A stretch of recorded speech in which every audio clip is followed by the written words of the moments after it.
Umano'y drug den sa ilalim ng tulay ang pinuntirya ng mga pulis sa kanilang buy-bust operation sa Barangay Tandang Sora, Quezon City. 7 ang arestado. Makibalita tayo kay James Agustin. Maging ang barong-barong na ito na itinayo sa ilalim ng tulay, nadiskubreng ginagawang pwestuhan ng mga naarestong drug suspect sa Barangay Tandang Sora, Quezon City. 200 pisong halaga ng syabong nabili ng operatiba sa target na si Marlon Ortabia. Bukod sa kanya, hinuli rin ang 6 pang lalaking parokyano na naaktuhan umanong gumagamit ng shabu.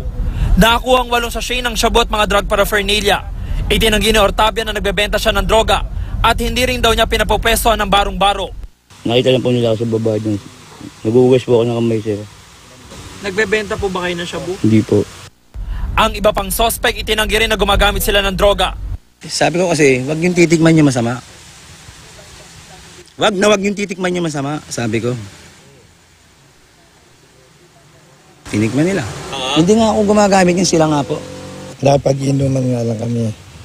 Diyan sa may kanto, inuman, napadaan lang dito.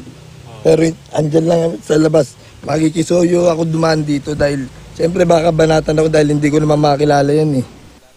Ayon sa mga taga-barangay, mahigpit na pinagbabawal ang paninirahan sa ilalim ng tulay at nagulat na lang sila na may drug den sa ilalim nito.